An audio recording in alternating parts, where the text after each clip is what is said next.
Morning dear students, welcome to SDN science academy online classes. कक्षा 12 के physics के अंतर्गत हमारा अध्याय चल रहा है गॉस थ्योरम, और हम अध्ययन कर रहे हैं गॉस थ्योरम का एप्लीकेशन मीन्स उसका अनुप्रयोग क्या क्या होता है, मतलब गॉस प्रमेय का उपयोग करके हम क्या क्या व्युत्पादित कर सकते हैं।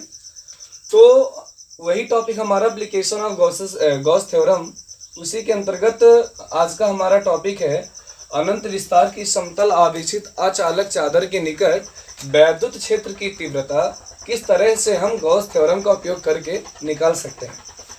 तो आइए देखते हैं। तो सर्वप्रथम हमको बनाना पड़ेगा एक अनंत विस्तार की समतल आवेशित अचालक चादर। जैसे मान लीजिए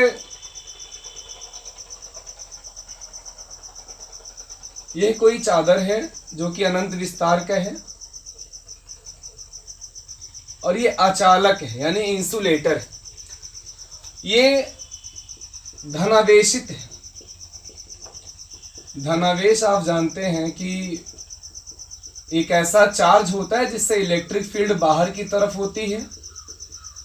पॉजिटिव चार्ज के कुछ प्रॉपर्टी होते हैं, वो आपको बताया गया इसके पहले वाले लेक्चर में कि अगर कहीं पर हमको पॉजिटिव चार्ज दिखाई पड़े तो पॉजिटिव चार्ज आने से हमको 2-3 पॉइंट तुरंत याद आना चाहिए। पहला पॉइंट कि पॉजिटिव चार्ज के कारण जो इलेक्ट्रिक फील्ड होता है वो बाहर होता है, यानी पॉजिटिव चार्ज से दूर होता है। और पॉजिटिव चार्ज के कारण जो इलेक्ट्रिक फ्लक्स होता है वो इलेक्ट्रिक फ्लक्स पॉजिटिव चार्ज से दूर की मतलब बाहर की तरफ जाता है, उससे दूर होता है। यानी कि पॉजिटिव चार्ज के कारण जो इलेक्ट्रिक फ्लक्स होता है वो पॉजिटिव होता है। ये दो कॉमन से पॉइंट आपको हमेशा याद होने चाहिए कि पॉजिटिव चार्ज के कारण जो इलेक्ट्रिक फील्ड होता है वो उससे दूर होता है, यानी बाहर की तरफ होता है। पॉजिटिव चार्ज के कारण जो इलेक्ट्रिक फ्लक्स होता है वह इलेक्ट्रिक फ्लक्स बाहर की तरफ होता है, यानी धनात्मक होता है। ऐसे ही नेगेटिव चार्ज में भी कुछ प्रॉपर्टी होता है। नेगेटिव चार्ज की क्या है प्रॉपर्टी, आप देखेंगे कि नेगेटिव चार्ज जो होता है यानी माइनस जो होता है, ऋणावेश से जो इलेक्ट्रिक फील्ड होता है वो उसी की तरफ होता है। यानी हम कह सकते हैं कि अगर वैद्युत बल रेखाओं की बात करें तो वैद्युत बल रेखाएं प्लस आवेश से निकलती है और माइनस आवेश पर जाकर समाप्त हो जाती है। यानी वो निकलती तो प्लस आवेश से और समाप्त कहाँ पर होती है, माइनस आवेश पे। और आप देखेंगे ऋणात्मक आवेश से जो वैद्युत फ्लक्स होता है यानी नेगेटिव चार्ज के कारण जो इलेक्ट्रिक फ्लक्स है वो नेगेटिव ही होता है। तो यहाँ पर ये जो अचालक चादर है ये पॉजिटिव चार्ज के है और कुछ इसमें गिवन है। गिवन वो ये है कि इसका जो आवेश का पृष्ठीय घनत्व है प्यारे बच्चों वो सिग्मा है। तो सर्वप्रथम हमको करना क्या पड़ेगा, हम एक गॉसियन पृष्ठ की कल्पना करेंगे, क्योंकि आपको पता है गॉस थ्योरम हम गॉस थ्योरम का एप्लीकेशन पढ़ रहे हो और गॉसियन पृष्ठ हमारे पास ना हो तो ऐसा पॉसिबल नहीं होता। तो यहाँ पर हम देख रहे हैं कि हमने मान लिया कि अचालक चादर के बाहर एक कोई बिंदु P है जिस पर हमको इलेक्ट्रिक फील्ड बताना है। तो प्यारे बच्चों, जब बाहर कोई पॉइंट P है जहां पर इलेक्ट्रिक फील्ड बनाना है तो ये जो अचालक चादर है इसके बाहर भी उस बिंदु P का एक सममित P डैश होगा। यानी कि मान लो यहाँ पर है, ये हमने मान लिया ये P है और यह इसको हमने मान लिया कि P डैश है। अब हम देखेंगे इसमें कि यहां ये जो गॉसियन पृष्ठ निर्मित हो रहा है, ये गॉसियन पृष्ठ देखिए, यहां मध्य बिंदु से ये जो गॉसियन पृष्ठ निर्मित हो रहा है ये एक ऐसा गॉसियन पृष्ठ है जिसके प्रत्येक सिरे का जो क्षेत्रफल है बच्चों वो a, आप जानते रहिए। ये एक ऐसा गॉसियन पृष्ठ है जिसके प्रत्येक सिरे का क्षेत्रफल a। तो हम करते हैं क्या, इसमें आपको पता है इलेक्ट्रिक फ्लक्स हमको इलेक्ट्रिक फील्ड हमको बताना है, वो भी गॉस थ्योरम को उपयोग करके। तो यहाँ पर हम करेंगे क्या, हम देखेंगे वास्तव में यहाँ बिंदु P पर इलेक्ट्रिक फील्ड की इंटेंसिटी कहाँ होगी। जैसा कि अभी आपको बताया कि धनावेश की कुछ विशेषताएं होती है और वो ये है कि अगर आवेश हमारा धनात्मक है तो जो वैद्युत क्षेत्र की तीव्रता होती है वो उससे दूर जाती है, वेक्टर बाहर की तरफ जाएगा। और यहां पर अगर हम इस सरफेस के लिए, ये जो सरफेस आपको दिखाई पड़ रहा है, इस सरफेस के लिए हम एरिया वेक्टर निकालें तो आपको हमेशा पता होता है कि एरिया वेक्टर जो होता है हमेशा सरफेस के परपेंडिकुलर होता है, यानी सरफेस इस तरीके से तो इसका परपेंडिकुलर डायरेक्शन इस तरीके से बनेगा, हम कह सकते हैं एरिया वेक्टर जो है इसका इस तरीके से।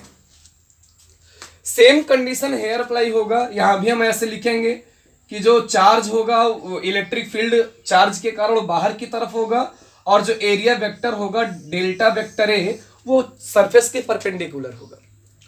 यानी कि कहने का सिंपल सा मेथड ये है कि वेक्टर ई और डेल्टा वेक्टर ए दोनों के बीच का कोण जो है वो शून्य है।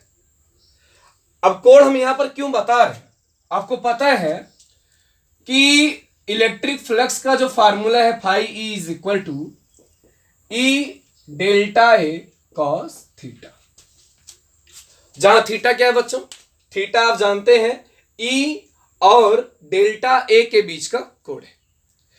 अब अगर थीटा जो है ई और डेल्टा ए के बीच का कोण है तो यहां हम देख सकते हैं ई और डेल्टा ए एक ही डायरेक्शन में है, ई और डेल्टा ए एक ही डायरेक्शन में है, यानी कहने का मतलब थीटा का मान 0 डिग्री है। और जब थीटा का मान 0 डिग्री हो गया तो सबको पता है cos 0 अंश का जो मान होता है बच्चों वो 1 होता है, यानी हम कुल मिला के कह सकते हैं फाई ई का जो मान है वो ई डेल्टा ए। तो यहां से थीटा, यहां पर थीटा का यूज होगा, हमको ये समझ के रखना पड़ेगा कि यहां पर सर ने थीटा नहीं लिखा, उसके कहने का मतलब ये है कि थीटा जो वहां पर था वो ई और डेल्टा ए के बीच का कोण था जो कि यहां पर 0 है।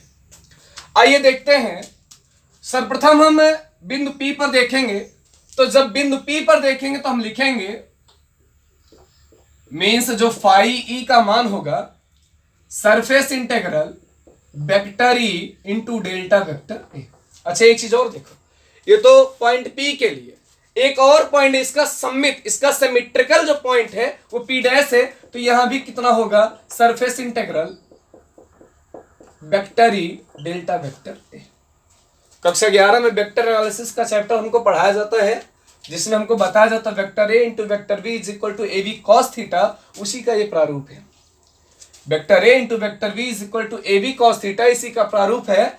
और जो है थीटा का मान यहाँ 0 होगा, और जब थीटा का मान 0 है तो cos 0 अंश का मान 1 होगा, यानी कि हम लिख सकते हैं phi E is equal to surface integral E delta A plus surface integral E delta ए।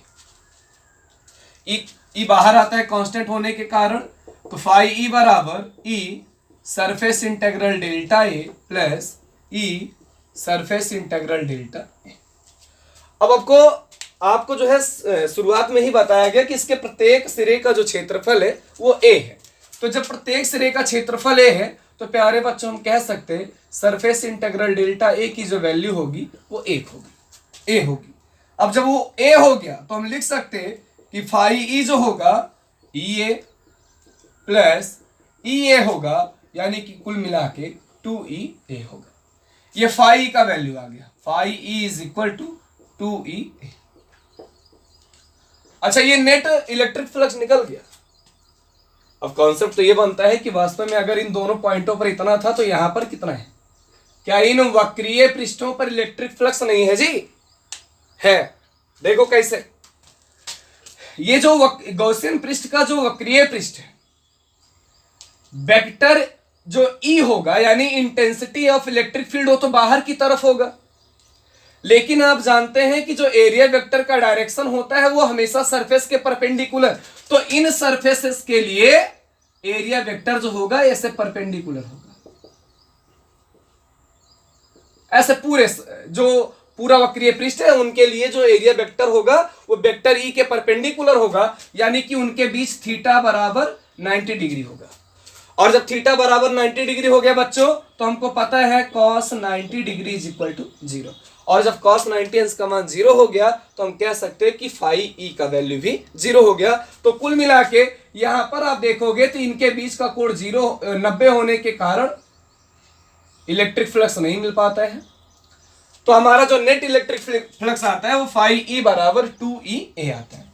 लेकिन गॉस ने क्या बताया, अब क्योंकि गॉस का अनुप्रयोग सीख रहे तो गॉस के प्रमेय अनुसार गॉस ने बताया था किसी बंद पृष्ठ से परिबद्ध जो निकलने वाला जो कुल वैद्युत फ्लक्स होता है वो उससे परिबद्ध कुल आवेश का 1/ε0 गुना होता है।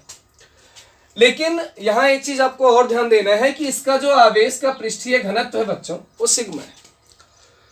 अब आवेश का पृष्ठीय घनत्व क्या होता है, इसके पहले वाले लेक्चर में आपको बताया गया कि आवेश का पृष्ठीय घनत्व जो होता है सिग्मा वो इक्वल होता है Q/A के, यानी प्रति एकांक क्षेत्रफल पर उपस्थित आवेश की मात्रा को आवेश का पृष्ठीय घनत्व कहते हैं। फिर से सुनिए, प्रति एकांक क्षेत्रफल पर उपस्थित आवेश की मात्रा को आवेश का पृष्ठीय घनत्व कहते हैं। इसको सिग्मा से दिखाते तो बच्चों सिग्मा बराबर Q/A, तो यहां से हम लिखेंगे Q बराबर सिग्मा इंटू A, यानी हम इसमें अगर Q का वैल्यू रिप्लेस करें तो लिखेंगे सिग्मा इंटू A/ε0। ये मान लो इक्वेशन सेकंड हो गया और ये इक्वेशन फर्स्ट हो गया। तो कंपैरिजन कर दीजिए, समीकरण 1 व समीकरण 2 का तुलना कर दीजिए। समीकरण 1 व 2 से लिख लो या तुलना कर लो, तो आप लिखोगे 2EA is equal to sigma A/ε0। A से ए कैंसिल हो जाएगा बच्चों, ए से ए कैंसिल होगा तो ई का मान बताना था, तो बच्चों ई बराबर आएगा हमारा सिग्मा बटे 2ε0। यही प्रूफ करना था।